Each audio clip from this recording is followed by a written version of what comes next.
그 경제자유구역 지정이 작년 11월에 결정이 났습니다. 근데 이제 경제자유구역 추진은 취임 되기 전부터 우리 공약에서도 얘기했던 것처럼 진행을 했습니다만, 그때 당시에 11월 달에 결정되고 그 결정됐다는 얘기는 경기도에 우리가 일반적으로 시도 단위로 17개 시도 단위로 일단은 심사를 해서 평가를 하고 이제 그 산자부에 신청을 할 수 있도록 이제 결정이 나는 거죠. 그런데 산업자원부에서도 지금 이제 진행하는 걸 보면 경제자유구역이 전국에 한 9개 정도 있습니다. 근데 그 9개 있는 지역 중에 제대로 작동이 안 되는 거죠. 그 경제자유구역의 원래 취지가 외자를 많이 유치하는 개념도 있고, 그 다음에 기업들이 외국 기업들이 많이 유치가 돼서 우리 지역이 아니면 대한민국의 경제적인 부분에 기반이 될 수 있도록 만들어 가려는 그런 취지가 이제 전제되어 있기도 하고, 그리고 기업들 중에서도 좀 직접의 효과를 누릴 수 있도록 만들기 위해서 경제자유구역이 지정이 되는 건데, 이제 그렇게 될 수 있는 지리적 여건, 환경, 주변의 이제 분위기, 그런 것들이 좀 필요하죠. 근데 그런 지역에서 지금 이제 송도라고 경제자유구역이 지정된 지역에 잘 지금 진행되고 있습니다. 그나마 그래도. 근데 다른 지역들은 사실 그런 실적을 내기가 쉽지 않는 구도죠. 근데 우리 고양시가 바로 그런 여건으로 보면 정말 다른 어떤 지역보다도 아마 그런 여건을 갖췄다는 것은 그 지금까지 다른 분들 사이에서 이를테면 우리 국내 국민들 사이에서도 사실은 그 경기도 지역에서 고양시 얘기하게 되면 마치 지역의 여건이 베드타운 같이 집을 많이 지어진 것으로 이해를 많이 하거든요. 근데 그런 잠재적인 부분의 지리적 여건이나 그 다음에 환경, 그리고 인적 자원의 확보, 그 다음에 우리가 얘기하는 많은 사람들이 선호할 수 있는 위치, 이런 것들이 종합적으로 봤을 때 고양시 많은 데가 사실은 없습니다. 근데 그런 것들을 사실 이제 제가 외국의 지금 기업들을 좀 만나기도 하고, 그 다음에 가서 좋은 얘기에 경제자유구역에 성공하기 위해서 어떻게 가야 되는지에 대한 내용들을 담아내기 위해서 외국에 나가서 좀 홍보도 하고, 그 다음에 그런 분들한테 자문도 얻으면서 그 기업들이 올 수 있도록 또 요청도 했습니다. 근데 얘기를 들어보면서 그동안은 사실은 우리나라 같은 경우에는 전 세계에서 알려진 도시 얘기하면 서울이 알려져 있죠. 물론 이제 최근에 인천 같은 지역도 좀 알려져 있고 부산 이렇게 얘기되는데, 고양시에 대한 얘기는 사실은 잘 모르는 부분이 있습니다. 근데 제가 그 내용의 여건이나 환경을 확인해서 알려줬더니 거기에 계신 분들이 그런 지역이 있느냐고, 그렇게 만난 분들 중에 아시지만은 로버트 랭거 교수라고 그분은 MIT 교수이기도 하고, 그 다음에 우리가 얘기하는 바이오 창업의 신이라고 얘기할 정도로 바이오 분야의 그 기업들을 많이 또 창업도 하시고, 그 다음에 실제로 그 대표적으로 기업 중에 하나는 모더나라는 그 기업이 있습니다. 다 우리 화이자, 모더나 이렇게 얘기하면 마치 우리가 백신을 맞는 그 하나의 그 이름으로 이해가 되는데, 그 회사를 사실은 창업을 하셨고, 그리고 지금도 이제 거기에 참여를 하고 계시고, 그분이 자산이 얼마 정도냐 이렇게 했더니 잘 모르시는 것 같더라고요.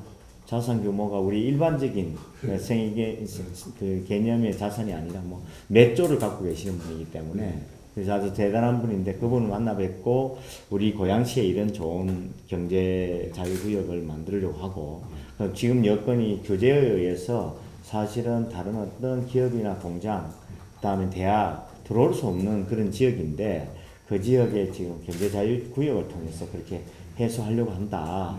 그랬더니 그거 참 좋은 것 같다고. 그리고 앞으로 가야 할 길 중에 많은 기업들이 들어오려고 하려면 그 환경을 좀 만들어줘야 된다. 그런 환경 중에 정말 필요한 환경이 그렇게 관심을 가질 수 있도록 만들고, 그 다음에 집중 내지 많은 기업이 들어오는 여건을 마련하는 데는 나름대로 운동선수 중에서도 스타 플레이어가 필요하듯이 스타 플레이어를 조금 이렇게 먼저 유치할 수 있는 방안을 강구하는 것이 필요하겠다. 예, 좋습니다. 그런 의미에서 우리 로버트 랭그 교수께서 좀 오셔서 하시면 어떠냐고 제가 말씀드렸는데 한번 고민은 해보겠다. 근데 너무 멀어서 힘들다 이런 얘기도 하시고, 지난번에 우리 아시지만은 그 대통령께서 테슬라 그 기가 팩토리를 우리 대한민국에도 좀 이렇게 와서 저 공장을 만들면 어떻겠느냐 그렇게 말씀을 드렸는데, 그 당시 일론 머스크 회장이 한국도 그런 대상 중에 하나다, 검토 대상 중에 하나다, 적극적으로 고민하겠다 라고 얘기하신 거 제가 바로 얘기했잖아요, 방송국에서. 그게 바로 한국이라는 동네에 그 한국은 바로 고향이다.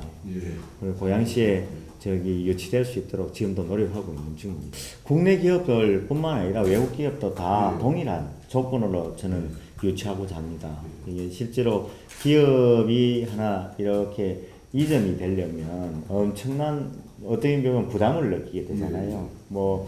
새롭게 건물을 지어야 되는 부분도 있겠지만은 실제로 기업이 들어오는 이동하는 그 자체만 하더라도 엄청난 비용을 처리하기도 하고, 그런데 원래 그 기업을 운영하는 것보다 만약에 새롭게 이전해서 하는 그런 기업들 같은 경우에는 사실 그 비용 부담에 대한 부분들을 고려 안 할 수 없잖아요.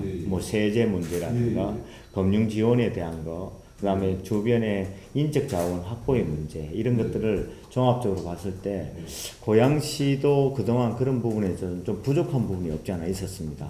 이게 특히 세제에 관련돼서는 사실 지원할 방법을 찾지를 못했죠. 그 대려 세금 같은 경우는 가중을 했습니다. 취득세를 두세 배 더 내야 되도록 만들고, 그래서 이런 것들을 좀 해소하기 위해서 경제자유구역을 통해서 돌파구를 마련하는 거죠. 고민 안 할 수도 없을 거고, 고민하게 되면 달려올 거라고 저는 생각합니다. 워렌 버핏 말씀이 정말 의미가 굉장히 강한 것 같아요. 그게 지금 실제로 사전에 어느 우리 세계에 앞서가는 모습을 보이는 지역들을 한번 살펴보면 되면 그 처음 시작했던 사람들은 다 조금 비판을 받고 또 어떤 경우 어려움에 처해가지고 그것을 계속 유지하는 것은 어려워하는 경우가 많습니다. 근데 이 경제자유구역을 처음 시작할 때도 어느 누구도 이거 잘 될 거다 라고 얘기한 사람은 제가 보기에는 100 중에 한 두세 명 정도 아니었나. 누구나 동네면은 어떻게 누군가 하겠습니까? 맞습니다. 그래서 지금 같은 경우에는 지금 그 경제자유구역이 일단은 1차적으로 통과가 되었고 후보지로 선정이 된 거 아닙니까?